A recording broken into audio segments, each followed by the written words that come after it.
Hey there, movie lovers. Are you ready to immerse yourself in the world of Titanic? This movie has sparked countless discussions, and today, we're here to explore every fascinating detail with you.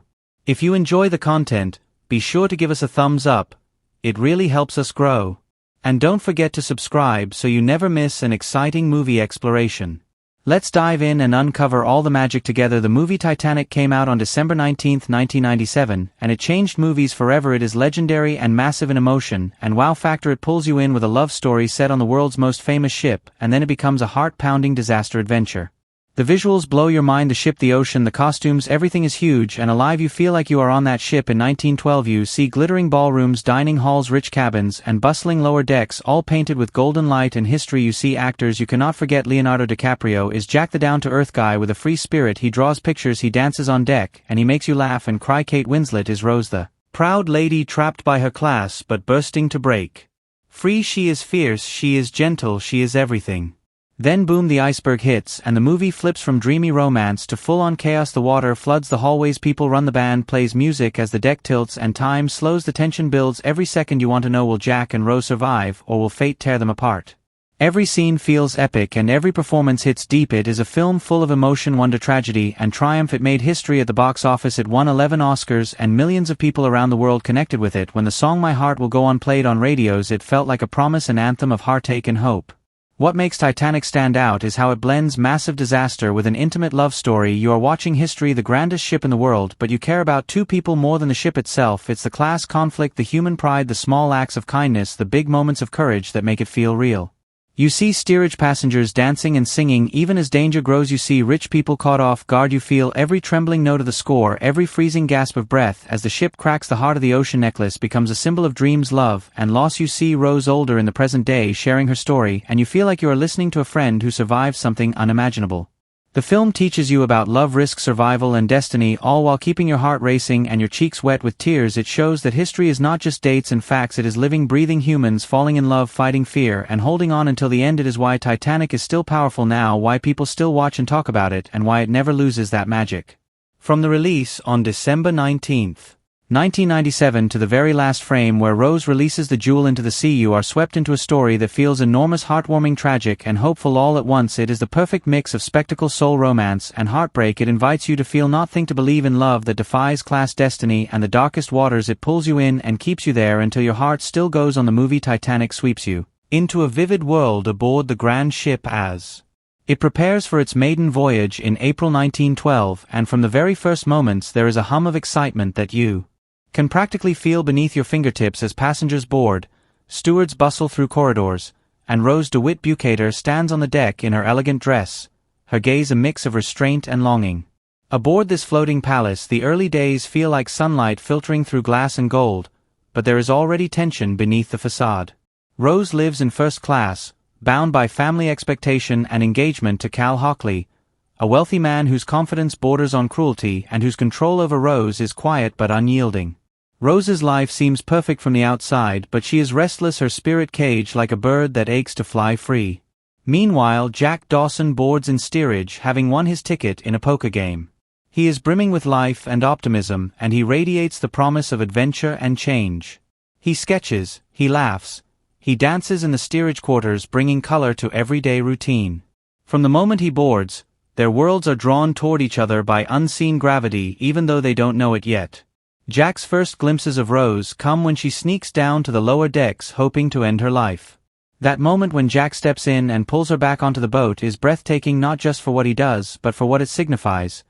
Connection across class lines, a spark of empathy that leaps right past the lines drawn by money and status. Rose is intrigued and confused by this free spirit who treats her not as an ornament but as a fellow soul dangling on the brink of escape. When she invites Jack to dine in first class and he accepts, the collision of their worlds is electric.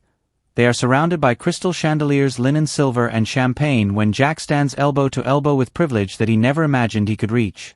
They laugh together. Jack shares stories about sketching in Paris. Rose tells him how she feels trapped. Their companionship blooms, and with each turn of candlelight the barrier between first class and steerage begins to feel more fragile.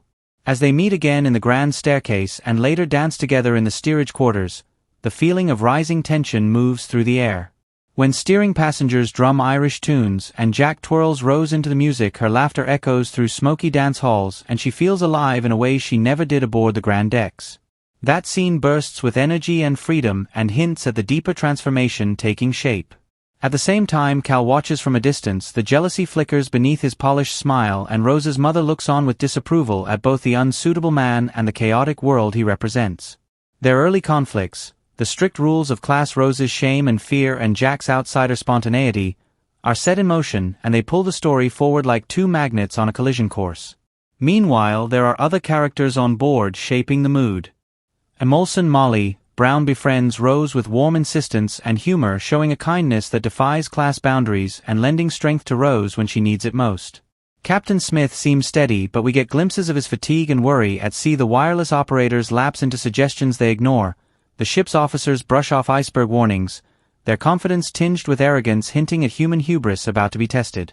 These elements weave suspense early on, and they hint at the twists to come. The warnings unheeded, the ocean that's vast and unknowable, and the structural fragility beneath the ship's grandeur.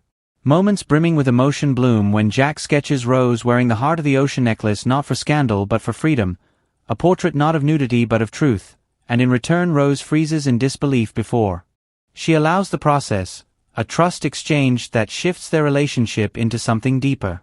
When Rose whispers to Cal that she hates him, even though she's engaged to him, and he retorts with cold fury, you feel the understatement of their marriage arrangements and the start of Rose's courage.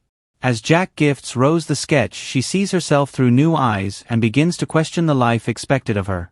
Their bond deepens with each stolen moment.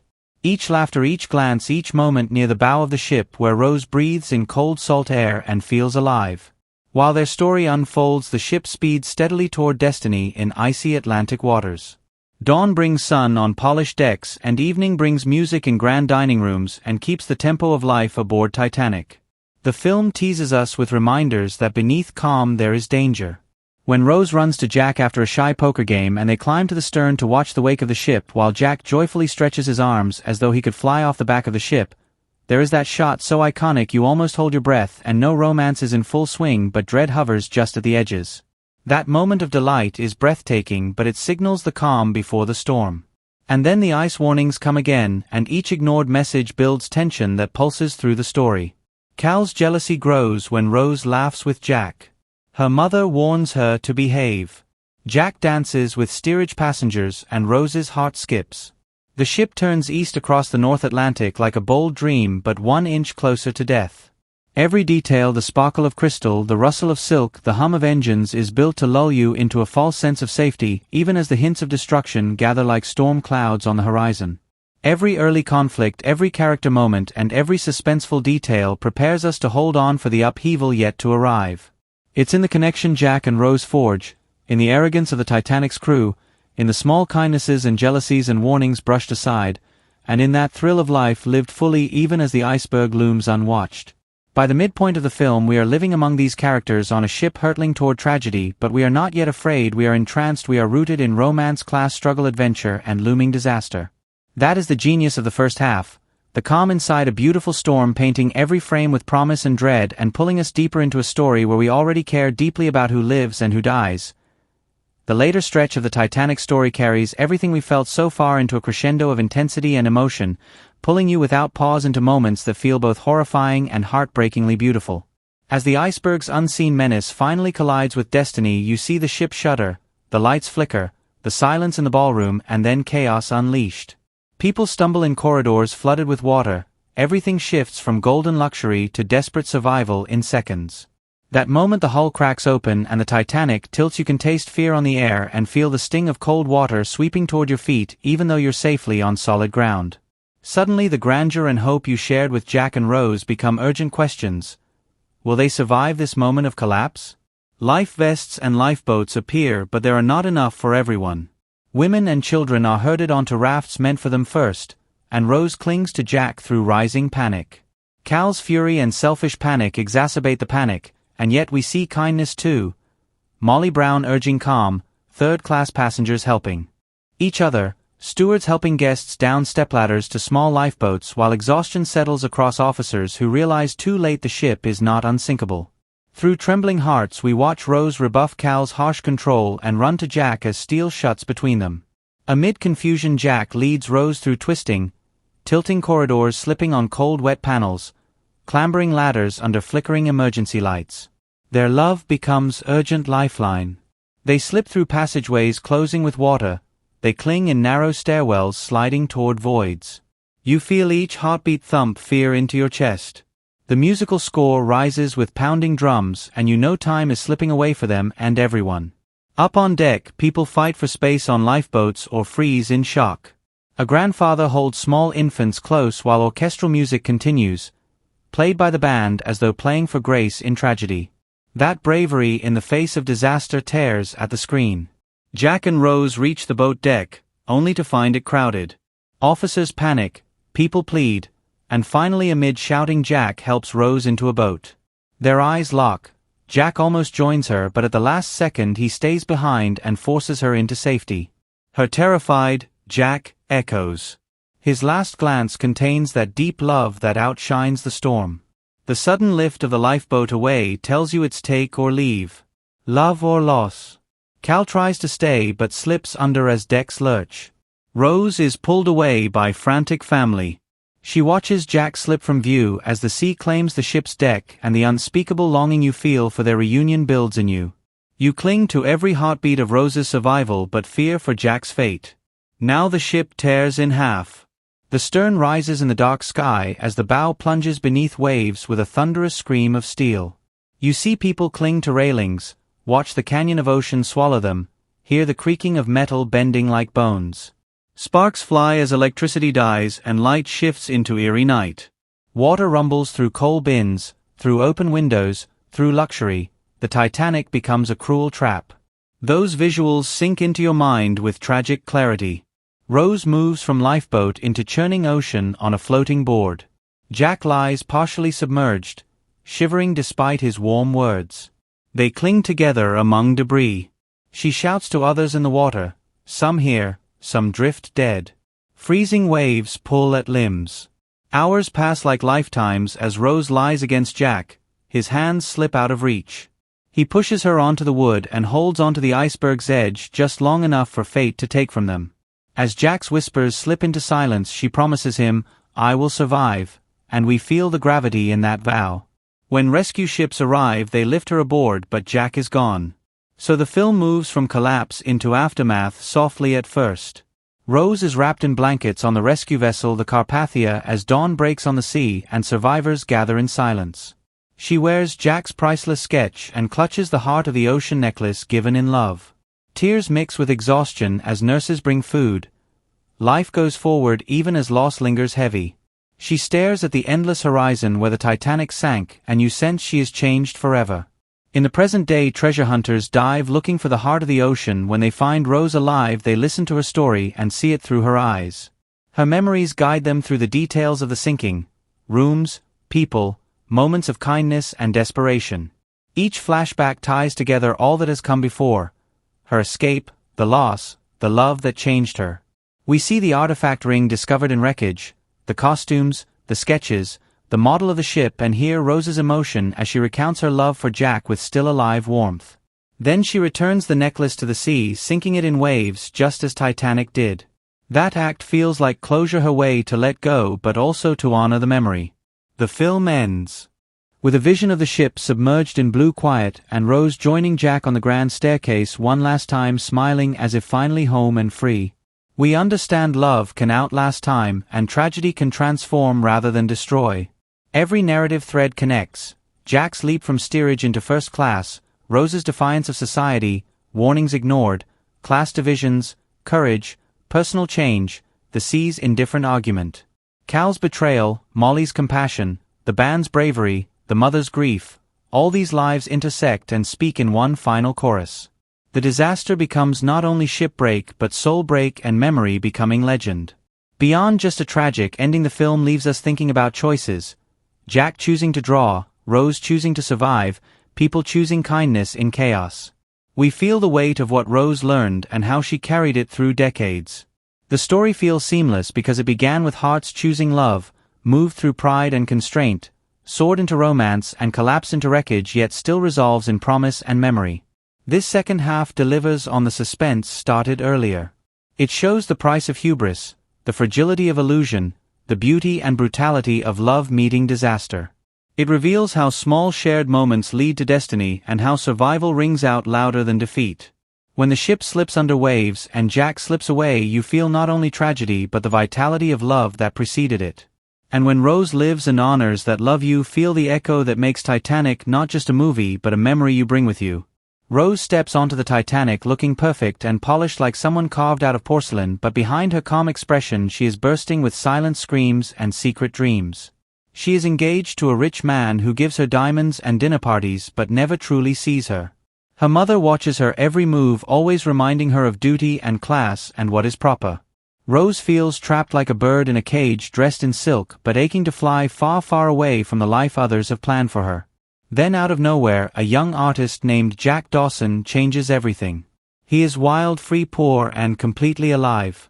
He wins his ticket onto the ship in a poker game and steps aboard with nothing but a sketchbook and a heart full of adventure.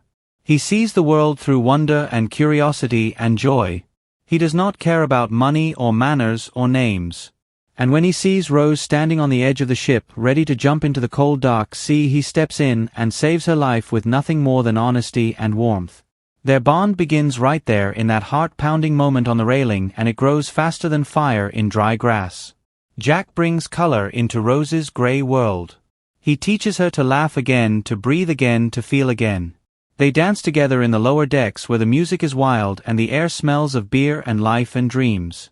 He draws her with the kind of love that does not own but sees. He gives her the courage to break free, to run, to love, to choose. Leonardo DiCaprio gives Jack that magical spark that makes him unforgettable.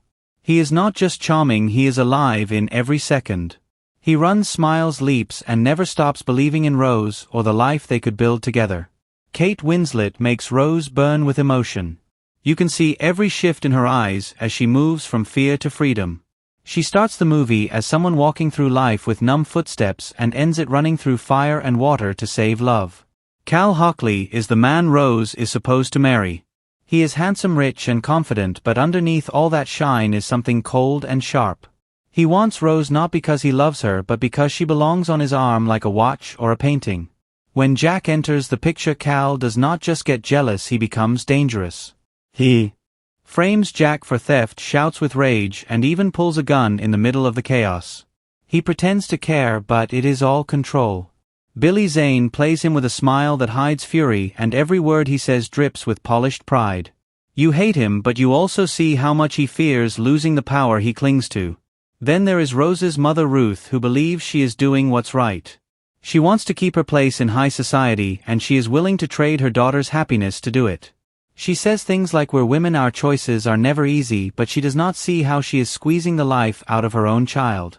She is not evil, but she is trapped too by the same world that tells her worth comes from wealth. She puts on pearls and cold smiles and watches her daughter drift away like a ship in fog. Molly Brown is like a burst of sunlight in all that gloom. She is rich but never proud, full of jokes and stories and kindness. She helps Jack fit in at the fancy dinner, teaches Rose that not all wealth is cruel, and when the ship sinks she begs to go back and rescue people. She is brave, funny, and full of heart, the kind of person you want beside you when the world falls apart. She shows what true class really is and helps balance the fear with fierce humanity. Jack's friends in steerage like Fabrizio and Tommy bring joy and laughter to the early parts of the journey. They cheer Jack on, tease each other, share dreams of America, and then vanish into the cold when the ship goes down. Their loss stings because they feel real. The officers and crew each bring something too, from the noble Captain Smith to the loyal Mr. Andrews who designs the ship and spends his last moments helping others. They are not just background, they are pieces of the story that make the Titanic feel full of beating hearts, not just a stage. And then there is the older Rose, the one who tells the story. She is strong, graceful, still haunted by memory but never bitter. When she speaks you believe her every word because she has lived it all. Her voice is soft but carries the weight of oceans. When she finally lets go of the necklace, it is not about gold or jewels, it is about release, it is about saying goodbye and thank you and I remember. It is the final act of someone who loved deeply and survived boldly. Every character matters. Every one of them shapes the story like puzzle pieces snapping into place. Jack shows what it means to live fully. Rose shows what it means to break free. Cal and Ruth show what happens when you let the world make your choices. Molly shows the power of kindness. The band plays music until the very end. The crew fights to save lives. Together they create something bigger than a movie. They build a world where love and fear and courage and heartbreak sail side by side. This is why the characters of Titanic stay with you. Not just because of what they do, but because of what they feel and what they make you feel. You do not just watch them, you walk with them, breathe with them, ache with them, and when the ship goes under you feel like a piece of your heart sinks with it. And when Rose stands at the railing one last time, her eyes on the water, you remember Jack, you remember all of them, and you know that their story will never be forgotten, ChatGPT said. When Titanic begins its journey on the screen, it looks like a beautiful love story set on a grand ship, but hidden inside this powerful tale are little details that speak quietly to the heart and whisper meanings that go far beyond what the eye first sees. From the moment Rose lifts her hand out of the car window and looks up at the towering ship, the story of hands begins. Jack is introduced through his own hands, too, holding a winning poker hand, drawing with pencils, grabbing the rail to feel the wind. Again and again hands appear in quiet moments, drawing, holding, reaching, letting go. The way Jack sketches Rose and the way he reaches for her as the water rises are more than just part of the story, they are symbols of life and love, and the way we hold on when everything else is slipping away. There's an old Irish woman telling her children a bedtime story about Tir na Nog, the land of eternal youth and happiness under the sea, and that moment might seem simple, but it becomes deeply sad when you realize that in a few days those children and that story will all be lost beneath the water. It feels like a hint, a soft warning from the past about what's coming. And the elderly couple lying in bed together as the water pours in are not just background figures. They were real people in history, Isidore and Ida Strauss, and they really did stay on board together when she refused to leave his side. Their presence in that moment says so much about love, loyalty, and the quiet courage of people who knew they were facing the end. The ship's famous grand staircase holds secrets too. The big clock that stands above it is frozen at 2:20 in the end scene, which is not random at all. It was the exact time the real Titanic sank into the Atlantic. That detail might pass by unnoticed, but for those who catch it, it adds a touch of chilling truth to the film's final goodbye. And Jack's drawings, which seem full of raw beauty and confidence, were not drawn by Leonardo DiCaprio at all. James Cameron drew them himself. Every pencil stroke you see in the film came from his hand, and to make it look like Jack was doing it, the footage was flipped because Cameron is left-handed and DiCaprio is right-handed. Inside Jack's sketchbook, before he even draws Rose, there is a small picture of a one-legged prostitute. It might feel like a joke, but it actually tells you something quiet and deep about Jack. He sees beauty in everyone, in those who are overlooked or forgotten. He draws people with kindness and honesty and never judgment. That drawing isn't just a silly detail, it's another piece of who Jack is and why Rose falls for him. And when Jack says to Rose, "You jump, I jump," it sounds romantic, but later on those words come back like an echo. She jumps out of a lifeboat just to stay with him. He jumps into icy water just to keep her safe. The film is full of these little echoes. When Rose stands at the front of the ship and says, "I'm flying," it is one of the happiest moments of her life, but the fact that it happens on a ship doomed to sink gives that moment a haunting feeling you might not notice the first time. And then there is the music. When the ship is sinking and panic takes over, the musicians return to their instruments. They start to play again, and the sound of their music fills the air with calm in the middle of chaos. It's not just brave, it's heartbreakingly human. These men knew the ship was sinking, and they chose to give comfort through music one last time. That's not just a scene, it's a symbol of grace in the face of fear. And there are many small details like that. A man warming soup on a pipe. A steward offering blankets to crying children. A woman holding her baby tightly as water creeps into the room. These tiny acts are not shouted, they are quiet, and they are powerful. Rose's dresses tell a story of their own. At the start she wears tight dark clothes that show how trapped she feels. But when she meets Jack and begins to change, her dresses become softer, lighter, and freer. The red dress she wears when she meets Jack by the staircase returns at the very end in a dreamlike version, all white glowing, as she walks up the stairs to meet him again. That dress change isn't just costume, it is transformation, it is Rose becoming someone who chooses her own path. Every object and line in the film seems to have a purpose. The Heart of the Ocean necklace is not real, but it was inspired by the famous Hope diamond. The filmmakers wanted to create something legendary, something that would shine like love and danger all at once. The necklace represents both Rose's old life and her deep connection with Jack. When she lets it fall into the sea at the end, it is not just letting go of a jewel, it is her way of saying goodbye and thank you and I remember. Some extras in the film were based on real passengers too. A woman seen helping her children in the background was inspired by a survivor's account. A man tipping an officer to get on a lifeboat reflects real stories of bribery. Even a small act like straightening a clock as the ship tilts is not random. It was something the real ship designer Thomas Andrews was said to have done in his final moments. The filmmakers filled the world of Titanic with these quiet moments of truth, blending them into the fiction so that everything feels real and heavy with meaning. The film's length is another Easter egg. The part of the movie set in 1912 lasts exactly 2 hours and 40 minutes, which is the same amount of time the real Titanic took to sink. That hidden mirror between film and history adds to the weight of every passing minute. Even the way the ship is filmed in the opening shots underwater is real. James Cameron went down to the actual wreck many times and used real footage in the film's beginning. That commitment to truth runs through the whole movie. And the music at the end, that iconic song, almost never happened. James Cameron didn't want a song with lyrics. He thought it would feel too commercial. But secretly the composer and Celine Dion recorded a version, and when Cameron heard it he realized it was perfect. Now My Heart Will Go On is forever tied to the film and the feeling it leaves behind. Everything in Titanic seems placed with care. The small background characters, the glances, the objects, the echoes in dialogue. Even the animals aboard the ship, the dogs running down the deck, the birds circling the masts tell us that this world is not just a set, it's a world full of lives. Every time you watch the movie again you find something new, a reflection in a mirror, a whispered line, a blink of emotion on someone's face. It's a treasure chest of hidden meanings and little gifts for anyone paying attention. This is why the film stays alive long after it ends. Because beneath the sweeping story and the heartbreak and the grand special effects lies a million small choices that make the world feel true. The Titanic may have sunk, but its story keeps floating in the hearts of those who watch and discover and feel. And it is in the quiet corners of this film, in the barely noticed gestures and symbols and background details, that its deepest beauty can be found. The making of Titanic was a wild ride full of unexpected twists and crazy moments that almost felt as dramatic as the story on screen. From the very beginning it was clear this movie was going to be huge, and not just because of its size but because of the massive challenges the crew faced. The budget went way over what anyone imagined, and the studio was nervous they might lose a fortune.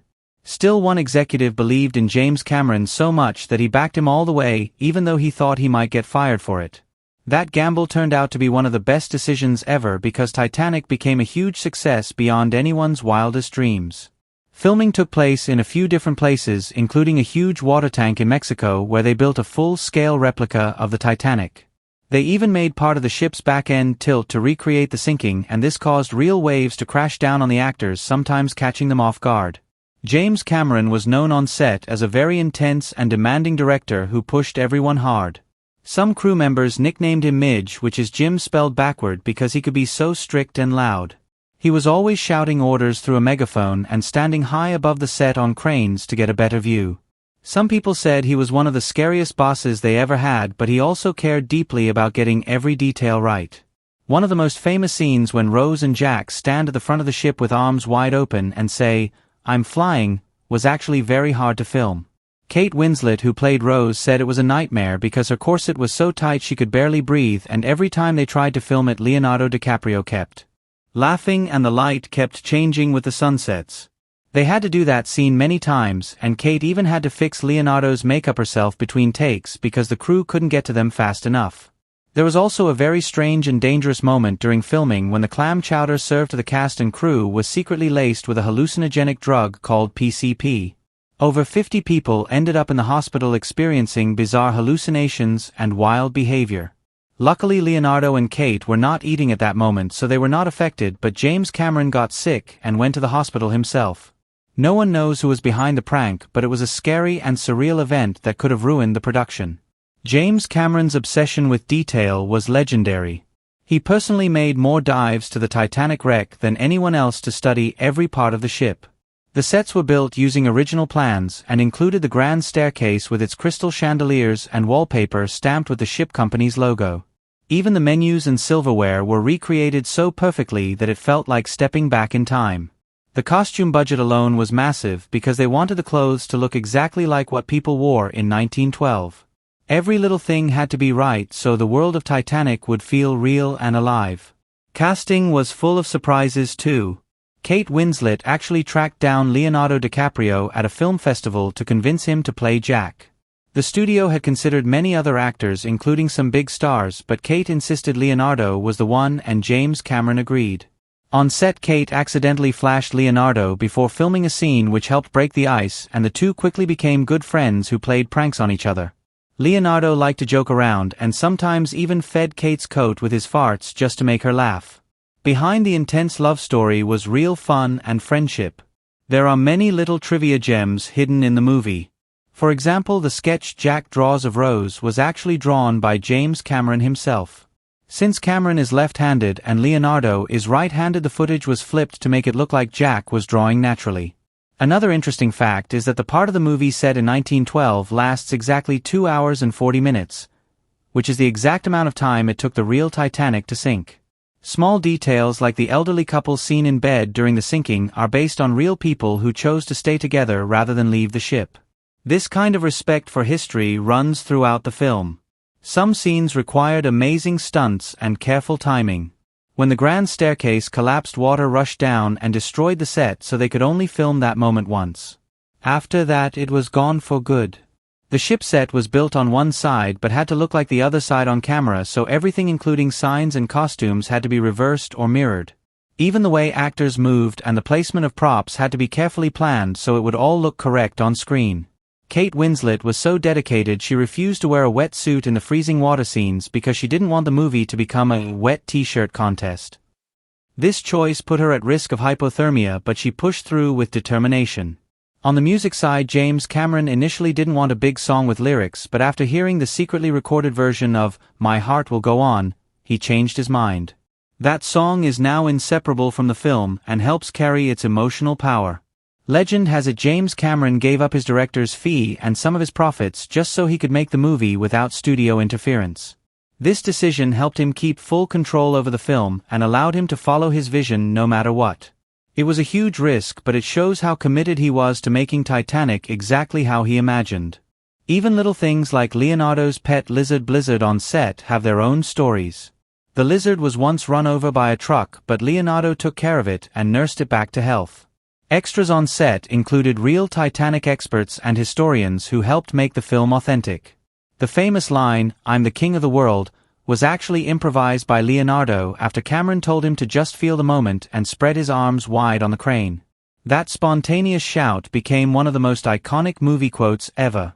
All these strange behind-the-scenes stories come together to show just how tough and extraordinary making Titanic really was. It was a huge challenge filled with freezing water, tight corsets, huge budgets, strange pranks, and passionate people who cared deeply about every detail. The chaos and weird moments behind the camera helped create a movie that feels so alive and unforgettable. Titanic wasn't just a film about a ship sinking. It was an epic journey of filmmaking itself, full of surprising and strange moments that make its story even more amazing. From the very first moments of Titanic, the film grips its audience not just with the spectacle of a doomed ocean liner but with a rich emotional core that runs deep beneath the waves.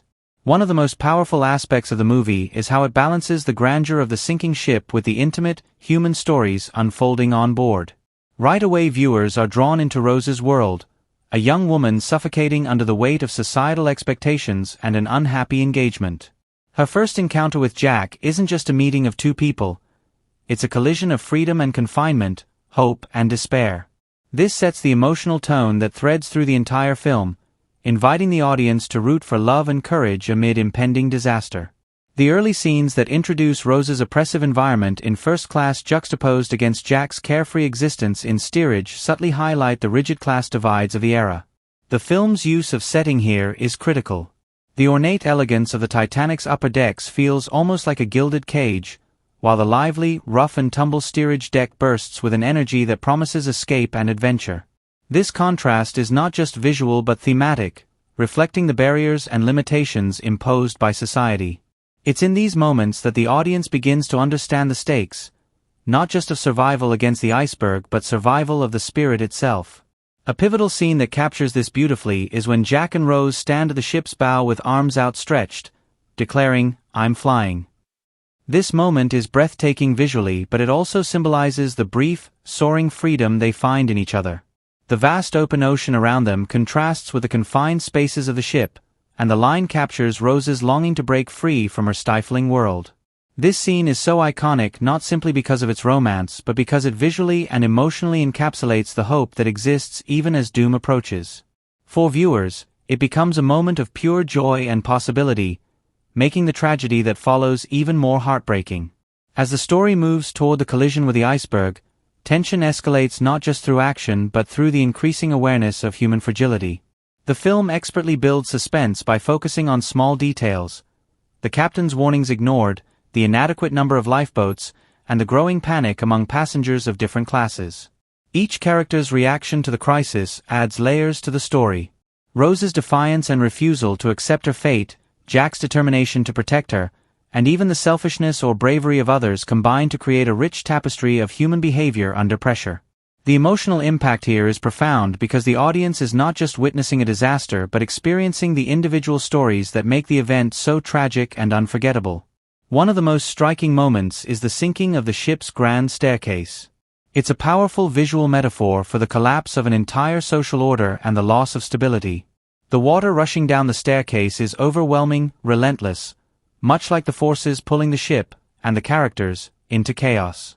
For viewers, this scene reinforces the enormity of the disaster while also symbolizing the shattering of illusions and the brutal leveling of social divides. It's a turning point that changes the tone from anticipation to desperation. The emotional weight of the film is carried most strongly through the performances of the leads. Kate Winslet's portrayal of Rose captures the complex mix of vulnerability, strength, and rebellion that defines her character's arc. She moves from a frightened young woman trapped by circumstance to someone who chooses her own path, even in the face of death. Leonardo DiCaprio's Jack brings a joyful spirit and unshakable optimism that contrasts with the grim reality around him. Their chemistry makes their love story feel genuine and urgent, which amplifies the tragedy of their fate. For the audience, their relationship is the heart of the film. It's what makes the sinking so much more than just a disaster story. Another moment that stands out is the heartbreaking farewell between Jack and Rose in the freezing water. It's a quiet scene filled with raw emotion, love, loss, and the cruel unfairness of fate. The silence between them speaks volumes as the cold slowly takes its toll. This moment strips away any cinematic grandeur and leaves the audience face to face with human mortality. It's a reminder that beyond the epic scale of the Titanic sinking, the true story is about individuals and their final moments. This intimacy is what makes the film resonate long after the credits roll. The film's ending, with an older Rose reflecting on her memories and finally letting go of her past, provides a powerful conclusion that ties together themes of survival, memory, and hope. Her decision to drop the priceless necklace into the ocean symbolizes her release from the past and her acceptance of the life she lived. It's a subtle but meaningful act that offers closure. For viewers, this moment is both cathartic and bittersweet, a reminder that life moves on even after great loss. Throughout the film, the use of music and sound plays a critical role in shaping the emotional experience. James Horner's score swells at just the right moments, lifting scenes of romance and heightening tension during the sinking. The haunting theme song adds a layer of melancholy that lingers. The sound design, from the creaking hull to the cries of passengers, immerses the audience fully into the world of the Titanic. This attention to auditory detail deepens the impact of key scenes and keeps viewers emotionally engaged. The movie's visual effects also deserve special mention. The way the ship is recreated, sinking gradually yet convincingly, never feels like a cheap trick. Instead, it serves the story, making the disaster tangible and real. The blending of practical sets with CGI creates an immersive environment where viewers can feel the cold water, hear the chaos, and see the panic in the characters' eyes. This technical achievement supports the emotional core perfectly by making the tragedy believable and immediate. Titanic also uses its narrative structure to great effect. Starting and ending with the older Rose frames the story as a memory, which invites viewers to reflect on the nature of history, storytelling, and survival. This framing device adds a layer of poignancy because it shows how the past shapes the present and how memories can carry pain and hope simultaneously. It reminds the audience that behind every disaster are countless untold stories and that personal experiences matter even in the face of overwhelming tragedy. The film's portrayal of class and privilege is woven subtly but powerfully through the narrative. The differences between first-class luxury and steerage hardship are not just background details but drive the plot and character decisions. The sinking becomes a harsh equalizer but also exposes the inequalities that persisted even in disaster. Scenes showing the struggle of lower-class passengers to reach lifeboats highlight social injustices and add complexity to the story. This critique of class makes the film more than a romance or disaster movie. It becomes a commentary on human society. One cannot overlook the powerful symbolism embedded throughout the film. The iceberg itself represents the sudden, uncontrollable force of nature that no amount of human pride or technology can conquer. The ship, touted as unsinkable, is a metaphor for human hubris. Characters like Cal, Rose's fiancé, embody selfishness and entitlement, while Jack represents freedom, courage, and the breaking of social boundaries. These symbolic elements enrich the narrative by adding layers of meaning beneath the surface action. Finally, the film's success in engaging the audience emotionally lies in its ability to humanize a massive tragedy. By focusing on individual stories, fears, hopes, and relationships, Titanic invites viewers to feel connected to the characters and to the history itself. The movie doesn't just show a sinking ship, it reveals the human cost of disaster, the power of love, and the will to survive against all odds. It is this blend of spectacle and soul that makes Titanic not only a memorable film but an experience that stays with people long after they leave the theater. In every pivotal scene, from the first glimpse of Rose on the ship's deck to the final moments in the icy water, Titanic carefully weaves emotion and theme together to create a story that is both grand and deeply personal. Each moment serves the larger narrative while drawing the audience closer to the characters' inner lives. The film's brilliance lies in this balance, making a catastrophe feel intimate and making love feel as real as the crashing waves. It's this blend of spectacle, emotion, and meaning that continues to make Titanic a timeless cinematic journey for audiences around the world. Making Titanic was like setting out on an epic voyage itself, filled with enormous challenges, bold creative decisions, and groundbreaking technical achievements that pushed the boundaries of filmmaking at the time.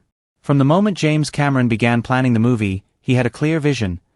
He wanted to create not just a story about a ship sinking, but an immersive experience that made audiences feel as if they were actually on that doomed voyage. Achieving this vision meant tackling problems that had never been faced before and inventing new ways to bring the 1912 Titanic to life on the big screen. One of the first huge tasks was recreating the ship itself. James Cameron didn't want to rely solely on computer graphics, which were still relatively new and limited in the 1990s. Instead, he insisted on building large-scale practical sets, including a massive, near-full-size replica of the ship's exterior and interior decks. This replica was constructed in a giant water tank in Mexico, a place known as the Baja Studios. Building the ship there was a feat of engineering and coordination, because it needed to be both realistic and functional, able to withstand massive waves created for the sinking scenes. The set had moving parts, including a section that could tilt dramatically to simulate the ship breaking apart and sinking. This meant the crew had to carefully time every shot because once the set tilted or flooded, there was no going back to the same position. The water itself posed an enormous challenge. Filming actors in cold, crashing water is tough enough, but the filmmakers had to create a believable freezing Atlantic Ocean without endangering the cast and crew. The water tanks were kept at chilly temperatures to mimic the real conditions, making long shooting days physically exhausting. The actors, especially Kate Winslet and Leonardo DiCaprio, endured hours in icy water for many scenes. Kate famously refused to wear a wetsuit because she wanted to maintain authenticity, even though this put her at risk of hypothermia. The dedication to realism paid off because you can feel the cold in their performances, which adds a layer of emotional truth to the film. Behind the scenes, the special effects team worked tirelessly to combine practical effects with emerging digital technology. One of the most impressive feats was how seamlessly the sinking ship was depicted.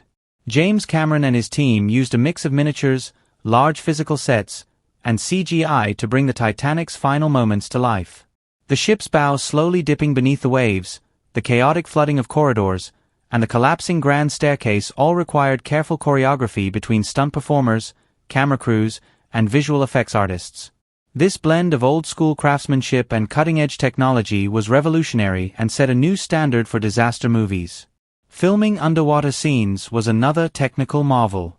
James Cameron, an experienced deep-sea explorer, personally took part in dives to the real Titanic wreck to capture footage and study the ship's condition. This research helped him recreate the underwater environment with incredible detail, adding authenticity to scenes showing the ship resting on the ocean floor. The underwater cameras used were specially designed to operate at great depths, and capturing those haunting images inspired parts of the movie's narrative and atmosphere. The film's lighting design also deserves attention. The cinematographer Russell Carpenter faced the challenge of recreating the look and feel of early 20th century lighting on board the ship, which included gas lamps, candlelight, and electric bulbs. Achieving the right mood in each scene required creative use of light and shadow. For example, scenes in the ship's grand staircase glow with warm, golden tones that emphasize luxury and elegance, while the chaos of the sinking is depicted with stark, cold lighting that heightens the sense of danger and despair. This careful lighting work helped transport viewers to a different time and place. Costume design was another area where the film set new standards. The wardrobe team, led by Deborah Lynn Scott, created hundreds of costumes with painstaking attention to historical accuracy. Each outfit was crafted from fabrics and patterns true to the era, and many costumes were hand-stitched. Kate Winslet's corsets and ball gowns, Leonardo DiCaprio's simple steerage clothes, and the elegant suits and dresses of the first-class passengers all helped to visually tell the story of social class and personal identity. The costumes also had to withstand the demands of filming in water, which added another layer of complexity. For the actors, wearing heavy period clothing while acting and sometimes running through flooded corridors was incredibly demanding. Sound design and music were vital in shaping the emotional impact of the movie. Composer James Horner crafted a memorable score that blended sweeping orchestral themes with Celtic influences, perfectly capturing both the romance and tragedy of the story. The famous song My Heart Will Go On, sung by Celine Dion, was initially not planned but was added after Cameron heard the demo and realized it would become the film's emotional anthem. Beyond music, the sound effects team created an immersive soundscape filled with creaking metal, rushing water, and the panicked cries of passengers. This audio environment pulled viewers into the story and made the sinking feel visceral and real. On set, James Cameron's reputation as a demanding and meticulous director was well known. His drive for perfection sometimes caused tension among cast and crew but also pushed everyone to deliver their best work. Cameron would spend hours reviewing footage, sometimes shooting dozens of takes for a single scene to capture just the right emotion or reaction. His attention to detail extended to even the smallest props, like the silverware and glassware used in the first-class dining scenes, which were painstakingly replicated to match historical records. This obsessive commitment to authenticity helped make the movie believable and immersive. Another interesting production anecdote involves the challenge of filming the ship's final moments. The sinking sequences had to balance spectacle with safety. The crew devised a complex system of hydraulic rigs and water pumps to tilt and flood the sets, and stunt performers were carefully coordinated to act out the chaos. One memorable stunt involved extras running through corridors as the set flooded, with some actors actually submerged underwater. The coordination required was immense because every element, timing, camera angles, actor movements, and effects, had to be perfectly synced. Any mistake could mean reshooting expensive, complicated scenes. The film also made groundbreaking use of digital technology in a time when CGI was still evolving. For example, creating the large crowds on the ship involved using computer-generated extras to fill spaces that would have been impossible or costly to populate with real people. The filmmakers blended these digital characters with live-action footage so skillfully that viewers often don't realize how many people on screen were created by computers. This technique helped make the Titanic feel like a living, breathing world packed with hundreds of passengers going about their lives. Even the editing process was complex. With over 200 minutes of runtime, the film needed precise pacing to keep the audience engaged while balancing the romance, historical drama, and disaster elements. Editor Conrad Buff and James Cameron worked closely to shape the story's flow, deciding which scenes to emphasize and how to build suspense without overwhelming viewers. Their work ensured that the movie's emotional highs and lows felt natural and powerful. Behind the scenes, there were also unusual stories like the time when a hallucinogenic drug accidentally contaminated the clam chowder served to the cast and crew. This bizarre event sent many people to the hospital and created chaos during shooting, but luckily didn't affect the lead actors. Moments like these remind us how challenging and unpredictable large film productions can be. In all, the making of Titanic was a massive, multi-layered effort that combined traditional filmmaking craftsmanship with cutting-edge technology and an uncompromising vision.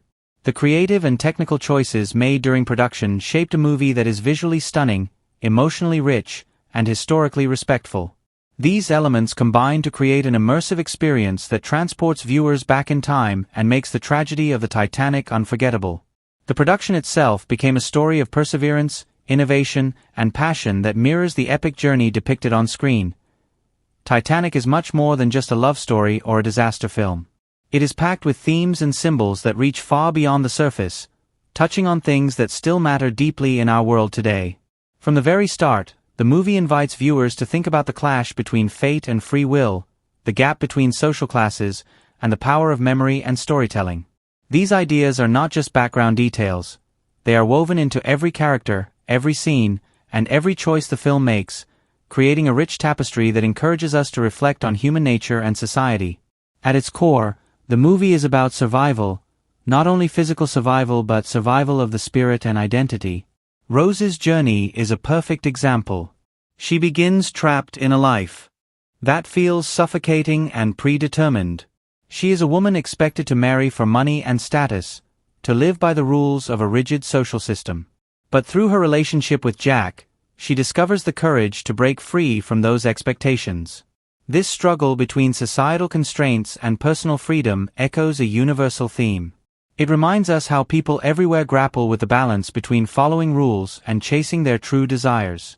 Rose's transformation is a beacon of hope, showing that it is possible to choose your own path even in the darkest moments. Social class is another major theme that runs like a strong current through the film. The Titanic itself becomes a floating microcosm of early 20th century society, sharply divided between the wealthy elite in first class and the struggling immigrants in steerage. The movie doesn't just show this difference visually through costumes and settings but explores it emotionally through characters' experiences. The upper-class passengers enjoy lavish dinners and grand ballrooms while the lower-class passengers fight to survive in cramped quarters. This division highlights not only the inequality of that era but also how those inequalities impact survival during the disaster. When the ship begins to sink, the social hierarchy doesn't simply disappear. It affects who gets access to lifeboats and who is left behind. This critique of privilege and injustice makes the film feel relevant beyond its historical setting because issues of class and fairness still resonate today. The symbolism in Titanic deepens these themes and adds layers of meaning to the story. The ship itself stands for human ambition and hubris. Called unsinkable, it is a symbol of mankind's confidence in technology and progress. Yet the iceberg reminds us that nature is powerful and unpredictable, ready to humble even the greatest human achievements. This clash between human pride and natural forces carries a timeless warning about humility and respect for the world around us. The sinking of the Titanic is not just a physical event but a metaphor for the limits of human control. The necklace, called the heart of the ocean, is another powerful symbol. At first glance, it represents wealth, luxury, and the trappings of the upper class. But as the story unfolds, it also becomes a symbol of memory, loss, and emotional attachment. When Rose finally drops the necklace into the sea, it's a symbolic letting go of the past and of material wealth. This act connects to the theme of survival beyond physical life, survival of love and memory. The necklace reminds viewers that some things, like love and courage, are more valuable than riches. The film's use of water and ice carries symbolic weight as well. Water represents both life and death throughout the movie. The ocean is beautiful and vast, a place of adventure and freedom where Jack dreams of living. But it is also cold and merciless, threatening to swallow the ship and everyone on it. The icy water Rose and Jack endure during the sinking emphasizes the harsh reality of nature's power and the fragility of life. Ice itself symbolizes the sudden, unstoppable danger that shatters lives without warning. This imagery reinforces the theme that tragedy can strike anyone, regardless of social status or plans. Another rich layer of symbolism lies in the contrast between light and darkness. The film carefully uses lighting to reflect emotional states and thematic contrasts. The warm, golden glow of the first-class areas symbolizes safety, wealth, and order, while the dark, shadowy scenes during the sinking highlight fear, chaos, and death. This play of light and dark mirrors the characters' journeys as they move from comfort to crisis, from hope to despair. It also hints at the idea that beneath the surface of beauty and elegance lies vulnerability and mortality. The characters themselves embody important social and psychological themes. Jack, for instance, represents freedom, creativity, and the breaking of social boundaries. He is a symbol of the untamed spirit and human potential to rise above limitations. Rose represents transformation and resilience.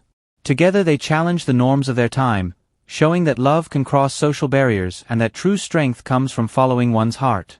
Their love story is both timeless and deeply connected to the social realities of the early 1900s, making it feel urgent and relevant. Cultural issues around gender roles also come through strongly in the film. Rose's struggle against the expectations of a male-dominated society reflects broader conversations about women's rights and autonomy. She pushes against the idea that a woman's value lies in marriage and wealth, instead claiming her own voice and agency. This theme of empowerment resonates widely, as viewers witness her growing confidence and refusal to be silenced or controlled. The film shows how societal pressures can crush individual dreams but also how courage can help overcome those barriers. Memory and storytelling are key themes woven into the narrative structure. The story is framed by an older Rose recalling her experience, reminding viewers that history is shaped by personal memories. This framing device invites reflection on how we remember tragedy and how stories keep the past alive. Rose's recollections highlight the importance of bearing witness and honoring those who were lost. This theme connects to real-world issues of history and remembrance, urging us not to forget the lessons of the past. The film's social commentary extends beyond class and gender to touch on issues like immigration and cultural diversity. The steerage passengers represent people seeking new lives in America, full of hope despite hardship. Their stories are given dignity and voice, reminding viewers that behind every statistic or historical event are real human lives. This aspect of the film encourages empathy and reflection on the immigrant experience, which remains a significant global issue today. One of the most profound themes in Titanic is the tension between destiny and choice. The characters face forces beyond their control, natural disaster, social structures, but they also make crucial decisions that affect their survival and identity. Rose's choice to live, Jack's courage to fight for her, and even acts of kindness or cruelty by other passengers all highlight the human capacity to shape fate, even in extreme circumstances. This interplay between fate and free will adds depth to the story and makes it more than just a retelling of historical events. The symbolism of the ship breaking apart near the end is a powerful visual metaphor for the collapse of old certainties and social orders. As the Titanic splits and sinks, the divisions between classes and lives blur, emphasizing the equalizing force of disaster. This moment reminds viewers that beneath social masks and material wealth, all humans share the same vulnerability. It is a humbling reminder of our shared fate. Throughout the film, the theme of love as a redemptive and life-affirming force shines through. Jack and Rose's relationship is not just a romance but a symbol of hope, freedom, and connection. Their love gives Rose the strength to survive and to embrace life fully. This theme resonates universally because it speaks to a deep human need for connection, especially in times of crisis. The movie suggests that love is what ultimately endures, even beyond tragedy. In all, Titanic uses its story, characters, and visuals to explore themes that go far beyond its historical setting. The movie becomes a meditation on human resilience, social justice, memory, and the fragile beauty of life. It invites viewers to reflect on how the past shapes us and how courage and love can help us face even the darkest moments. The symbolism woven throughout enriches the story, giving it layers of meaning that keep audiences thinking long after the credits roll. By connecting personal struggles to broader social issues, the film creates a timeless narrative that speaks to the heart of human experience. Titanic is not just a story told through words and actions, it is a powerful experience shaped by every element of cinema working together to pull the audience deep into the world of the ship and its passengers. From the first frame to the last, the film uses sound, music, visuals, and camera work to create a rich emotional atmosphere that makes viewers feel like they are living through the journey themselves. James Cameron's masterful control over these cinematic techniques is what gives Titanic its unforgettable impact. Right from the start, the film's sound design plays a huge role in building the world. The gentle creak of the ship's wood, the faint hum of engines, and the chatter of passengers on board bring the Titanic to life as a bustling, vibrant place. These sounds ground the audience in the reality of the setting, making it more than. The music score by James Horner is another key element that defines the emotional tone of the film. The haunting main theme with its lilting melody and Celtic undertones perfectly captures the romance and tragedy at the heart of the story. The music swells during moments of hope and passion, then turns somber and tense as danger approaches. The song My Heart Will Go On became iconic because it distills the movie's themes of enduring love and loss into a single powerful anthem. Horner's score is woven seamlessly into the film, never overpowering the scenes but always enhancing the emotional journey of the characters. The music acts like a thread guiding viewers through the highs and lows of the narrative, connecting them to the feelings on screen. Visually, Titanic is breathtaking.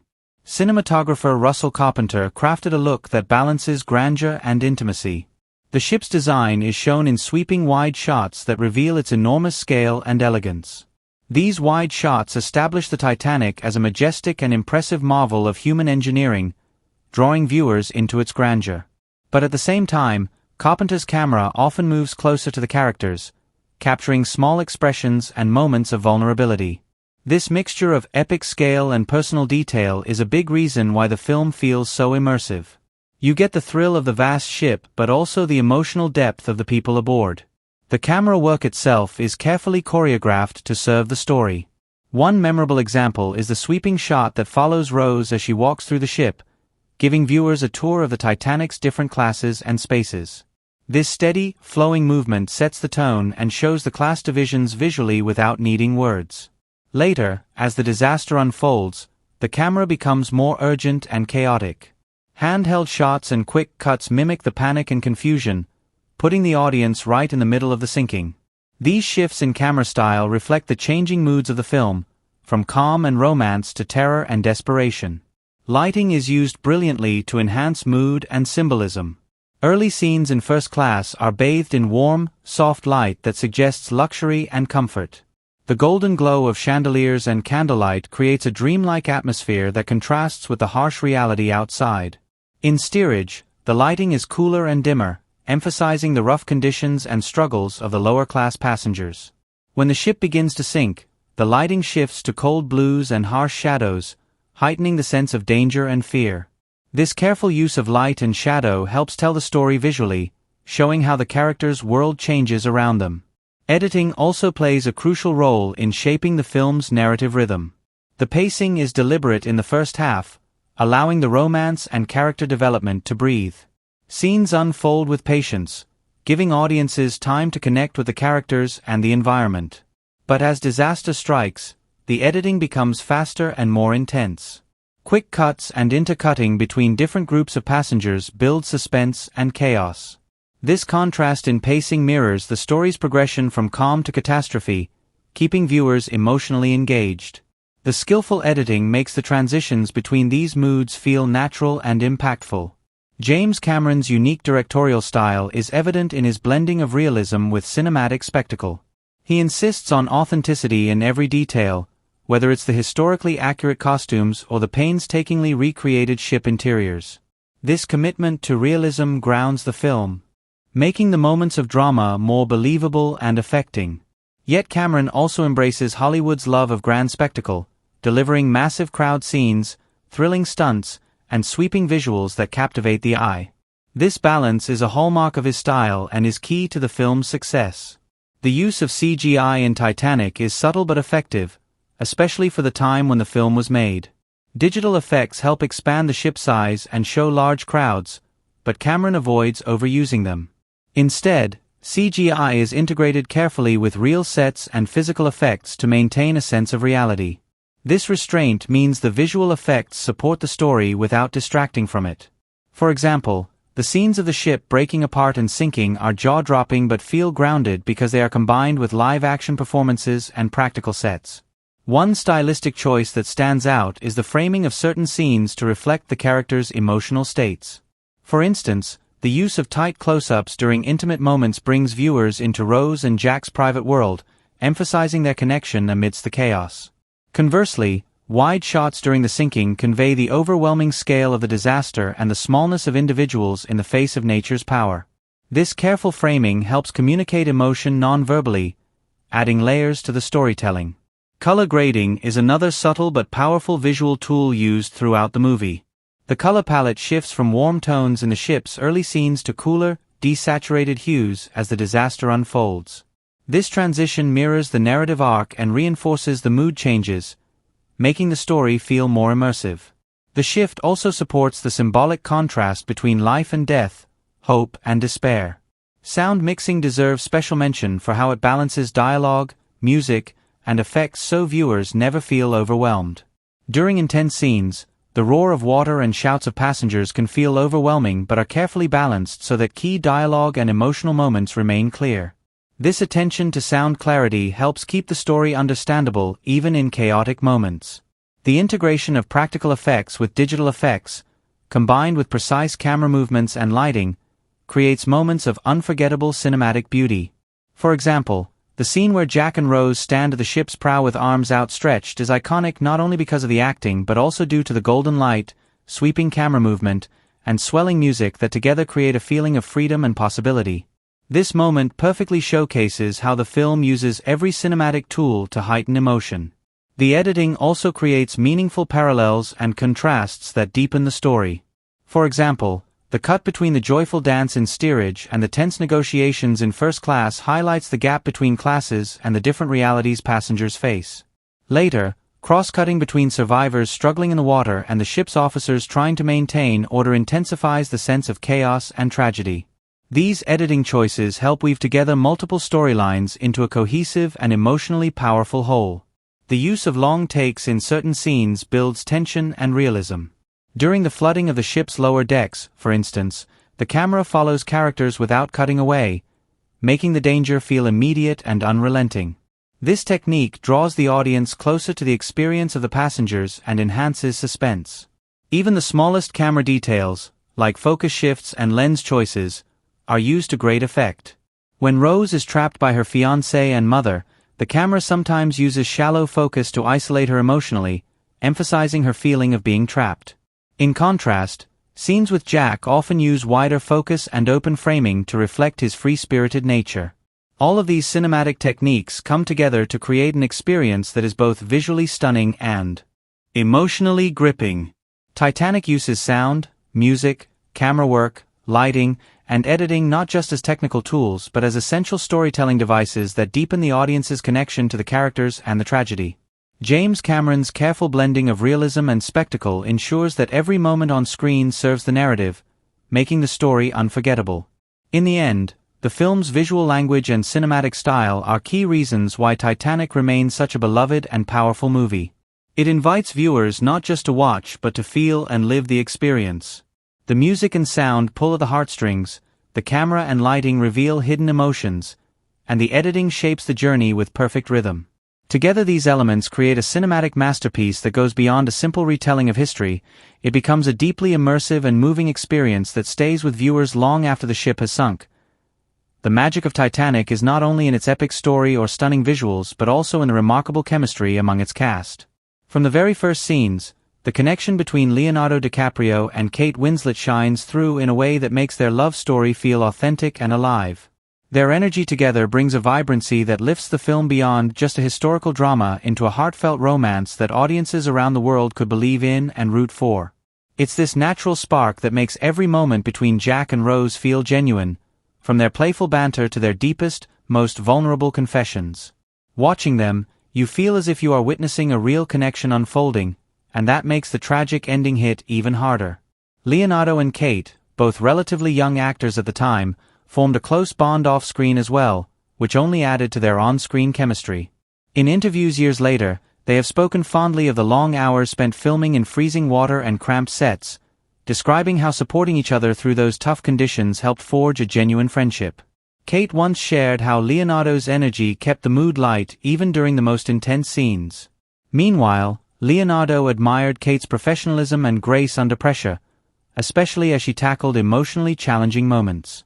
Their respect for one another helped create a safe space where both could take risks and really embody their characters. But it wasn't just the leads who contributed to the film's powerful ensemble. The supporting cast brought depth and authenticity to their roles, making the Titanic feel like a real community of diverse people.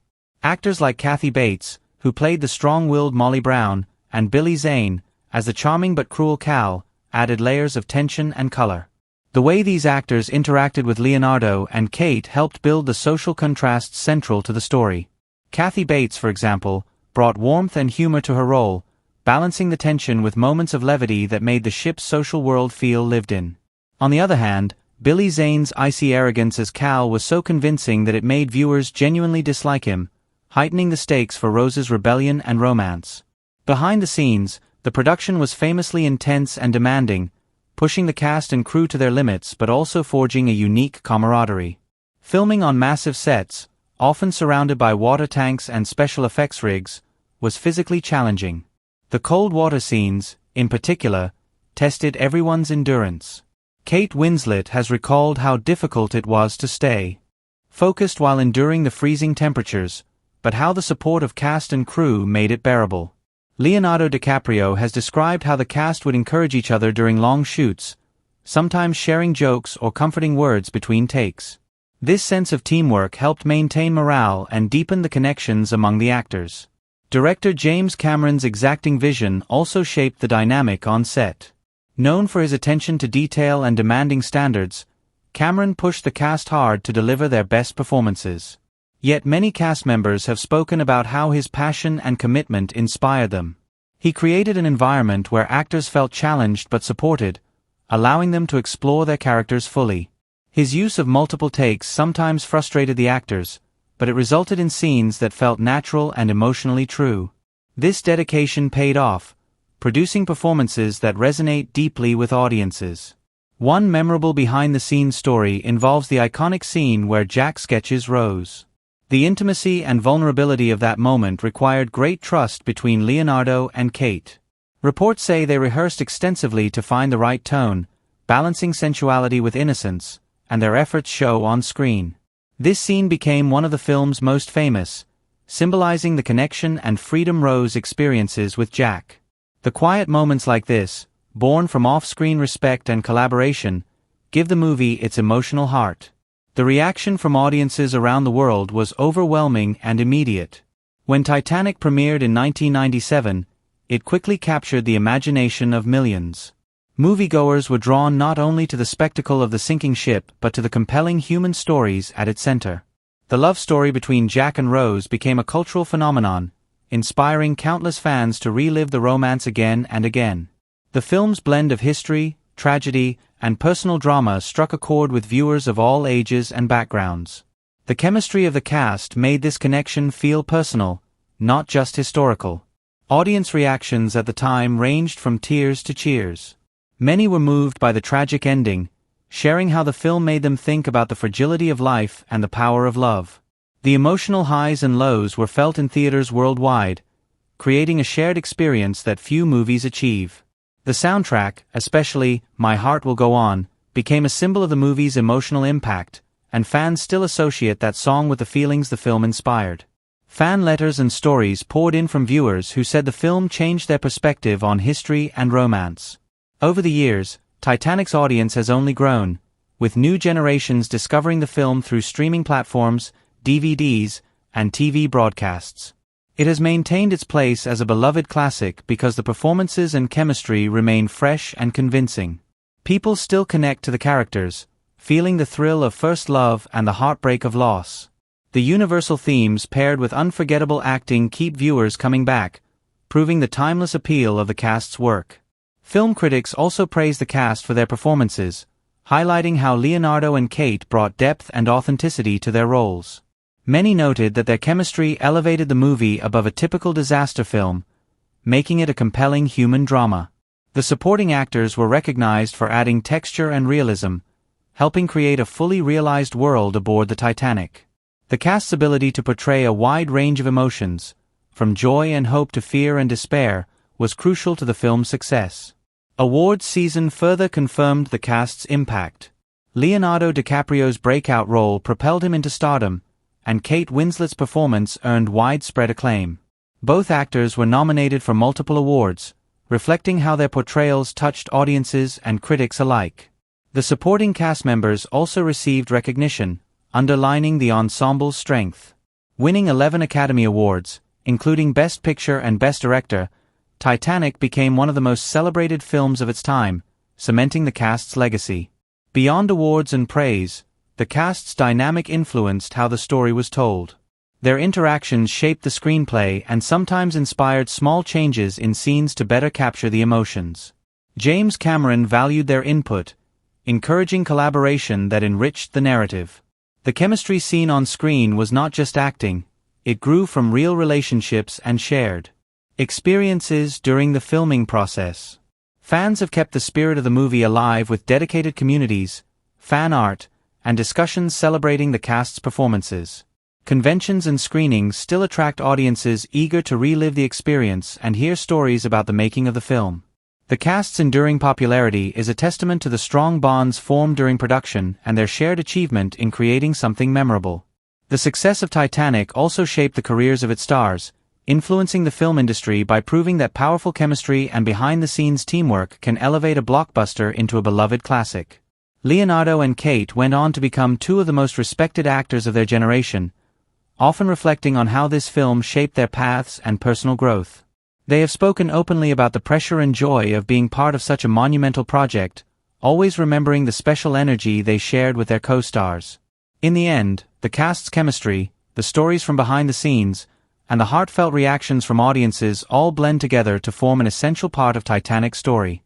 It is this human connection, both on and off screen, that breathes life into the movie and ensures its place in cinematic history. The film's emotional power is inseparable from the relationships forged during its making, creating a legacy that continues to inspire and move viewers around the world. Please like, share, and subscribe.